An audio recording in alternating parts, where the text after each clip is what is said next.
quelqu'un qui se dit, bon, allez, moi, je veux me tenter, en fait, sur les cryptos. Comment il fait la différence entre un projet sérieux, bon, on sait que les bitcoins, voilà, c'est à part, et des tokens un peu opportunistes? Alors, je vais balancer l'info, hein, je ne vais pas donner de nom, etc. Mais il y a un an, je suis rentré dans une entreprise et bon, il y avait des personnes en face de moi, des collègues du coup, qui se lançaient sur le marché crypto. Alors, c'était rigolo entre guillemets parce qu'avec l'expérience que j'avais, du coup, bon bah, je les ai prévenus.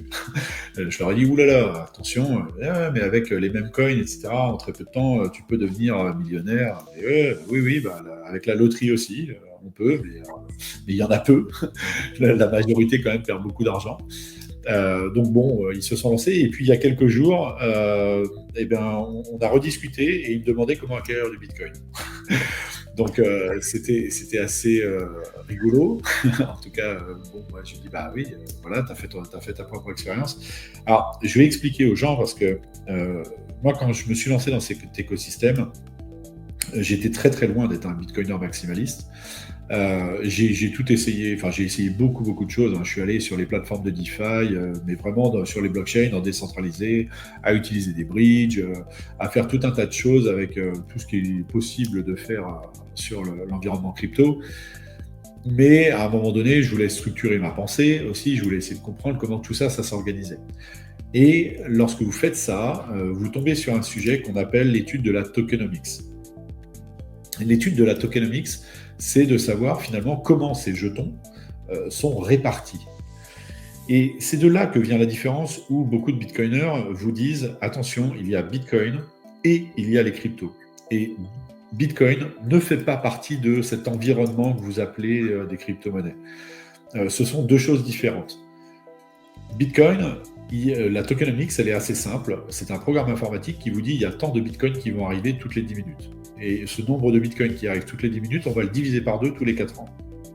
C'est des nombres de blocs, etc. Mais pour faciliter les choses, voilà, c'est 10 minutes, ça c'est bien dans le code. Et pour les 4 ans, c'est un certain nombre de blocs.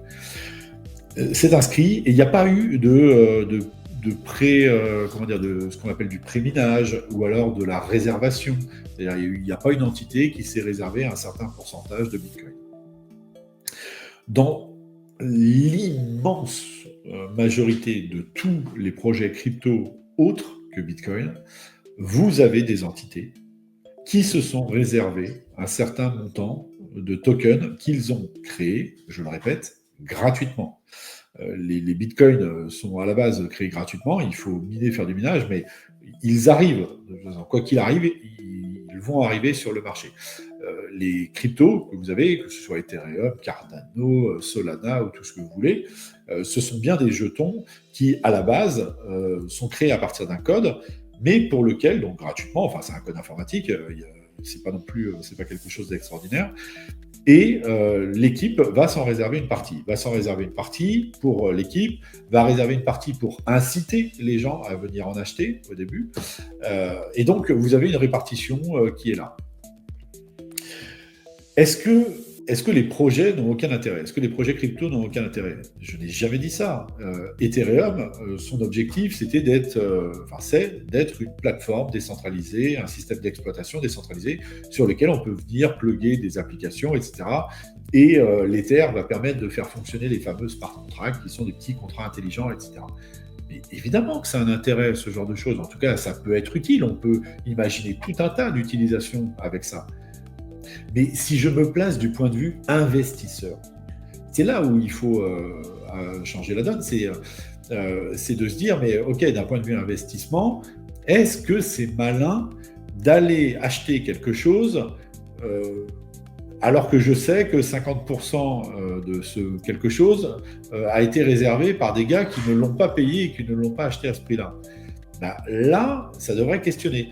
Et je vais vous donner ma petite expérience sur un achat d'actions, entre guillemets, alors pseudo-actions d'ailleurs, parce que j'étais sur sur une espèce de marketplace là, qui s'appelle eToro en l'occurrence, pour acheter mes toutes premières pseudo-actions.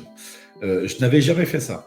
Et quand Coinbase a indiqué qu'ils allaient rentrer en bourse, je m'étais dit, waouh, les instits sont sur Coinbase. Du coup, s'ils lancent leur boîte, bon, bah, ça peut valoir le coup d'en acheter dès le début parce que ça va sûrement prendre en valeur.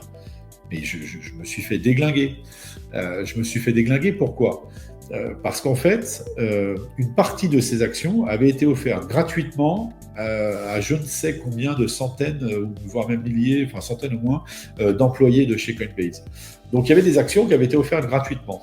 Et donc ils avaient fixé un prix de lancement, ils ont lancé l'action, et du coup, bah, évidemment, tous ceux qui avaient reçu des actions, donc c'était 300, 350, je ne sais plus, dollars, l'action, tous ceux qui avaient reçu des actions gratuitement, dès qu'ils en ont eu l'occasion, c'est-à-dire dès que ça a été mis sur le marché, les ont vendus. Du coup, ça a fait une pression baissière, ce qui fait que du coup, les actions sont descendues très très fortement. Donc là, elles viennent tout juste, je crois que ça fait 4-5 ans, elles viennent tout juste quasiment de atteindre leur prix de lancement. Mais cet exemple est là non pas pour vous dire faites attention, il ne faut pas aller sur les marchés actions, etc. Mais juste, il faut bien connaître la constitution de ce qui est en train d'être mis sur le marché. Or, quand on lance une crypto, dans 99% des cas, c'est qu'en fait, il y a des personnes qui sont derrière, qui se sont réservées un certain nombre de jetons. Et ces jetons-là, ils les ont acquis gratuitement et ils vont pouvoir les vendre.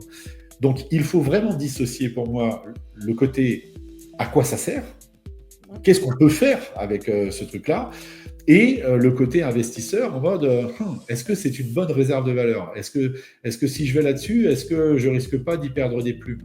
À partir du moment où l'équipe s'est réservée un certain nombre de jetons, je ne dis pas que le prix ne peut pas réaugmenter, je dis qu'il y a une grosse méfiance à avoir.